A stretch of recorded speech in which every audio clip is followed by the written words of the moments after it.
మన భారతదేశంలో 29 రాష్ట్రాలు ఉన్నాయి. ఆ 29 రాష్ట్రాలలో ప్రతి ఒక్కరు ప్రతి ఒక్క పండుగను జరుపుకుంటారు. కొన్ని రాష్ట్రాలలో కొన్ని ప్రత్యేక పండుగలు ఉన్నాయి. అవి వాటికి మాత్రమే కాకుండా ఇతర రాష్ట్రాల్లో కూడా ఫేమస్. అవి ఏంటిదో తెలుసా? కేరళలో ఓణం, తమిళనాడులో పొంగల్, ఢిల్లీలో హోలీ, వెస్ట్ బెంగాల్లో దుర్గా పూజ, ఒడిస్సాలో రథయాత్ర. తెలంగాణలో మాత్రమే ఒక ప్రత్యేక పండుగ ఉంది. ఈ పండుగను ఇతర ఏ రాష్ట్రాల్లో జరుపుకోరు. ఉట్టి ఆ పండుగ తెలంగాణకు మాత్రమే సొంతం, తెలంగాణ ఆడబిడ్డలకు మాత్రమే సొంతం. ఆ పండుగనే మన తెలంగాణ బోనాల పండుగ.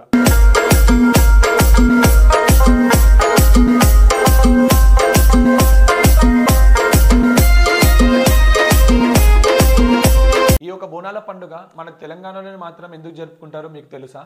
పూర్వం 1800 శతాబ్దంలో ప్లేగు వ్యాధి అనే ఒక వ్యాధి వ్యాపించి చాలా మంది ప్రాణాలు కోల్పోయారు. అయితే ఉజ్జయిన్లో ఉన్న మన తెలుగు సైనిక దళం మన తెలుగు రాష్ట్రంలో వ్యాపించిన ఈ మహమ్మారిని తెలుసుకొని ఉజ్జయిన్లో ఉన్న మాంకాలమ్మని వేడుకున్నారు. ఏమని అంటే, అమ్మ, ఆ మహమ్మారి నుంచి రక్షించండి, మీకు గుడి కట్టించి ప్రతి ఏటా బోనాలు చేస్తామని అమ్మవారిని వేడుకున్నారు. మధ్యప్రదేశ్లో ఉన్న మన తెలుగు సైనిక దళం ఏ విధంగానైతే అమ్మవారిని వేడుకున్నారో కొన్ని రోజుల తర్వాతే మన తెలుగు రాష్ట్రాల్లో ఆ మహమ్మారి యొక్క వ్యాధి పూర్తిగా నశించింది. ఉజ్జయిన్లో ఉన్న మన తెలుగు సైనిక దళం ఈ శుభవార్తను తెలుసుకొని వెంటనే తెలుగు రాష్ట్రాలకి ప్రయాణమయ్యారు. మన సికింద్రాబాద్ లో ఉన్న ఈ ఉజ్జయిని మహంకాళి ఆలయంని నిర్మించి బోనాలను సమర్పించడం జరిగింది. అప్పటి నుంచి మనము ఇప్పటి వరకు ఈ బోనాలను అమ్మవారికి సమర్పిస్తూ వస్తున్నాము. అసలు బోనం అంటే ఏంటి? భోజనం అనే పదానికి వికృతి రూపమే బోనం. మహిళలు కొత్త మట్టి లేదా రాగి కుండలలో పాలు, బెల్లంతో వండిన అన్నాన్ని నైవేద్యంగా తయారు చేస్తారు.